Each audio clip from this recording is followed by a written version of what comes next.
Switzerland বোরকা নিষিদ্ধ করেছে এবং এর লঙ্ঘনের জন্য $1,144 পর্যন্ত জরিমানা আরোপকারী প্রথম দেশ হয়ে উঠেছে।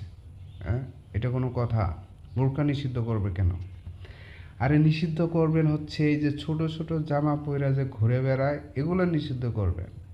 যেগুলো ঠ্যাং বের হয়ে থাকে, পিঠ বের হয়ে থাকে, পেট বের হয়ে থাকে, এগুলো জামা নিষিদ্ধ করবেন। আপনি বোরকা নিষিদ্ধ করেন কেন? এটা তো ঠিক না। বোরকা একটা ভালো শালীনতা বজায় রাখে এবং এটা আমার মতে বোরকা খুবই একটা ভালো ড্রেস, যেটা একটা নারীর সমস্ত শরীরে ঢাকা থাকে। আমি বোরকাকে সাপোর্ট করি, কারণ একটা মেয়ের সমস্ত শরীরে ঢাকা থাকলে সেটা সুন্দর দেখায়। কিন্তু কারো পেট বের হয়ে থাকে, কারো পিছনে বের হয়ে থাকে, এই যে ছোটো ছোটো জামা পরা, এগুলা আমি করি না। বোরকা একটা শালীনতা বজায় রাখে, বোরকা ভালো ড্রেস। বোরকা কেন নিষিদ্ধ করবে? আপনি নিষিদ্ধ করেন হচ্ছে যে ছোটো ছোটো জামা, যেগুলো ছোটো ছোটো জামা পরে ঘুরে বেড়ায়, এগুলো নিষিদ্ধ করেন।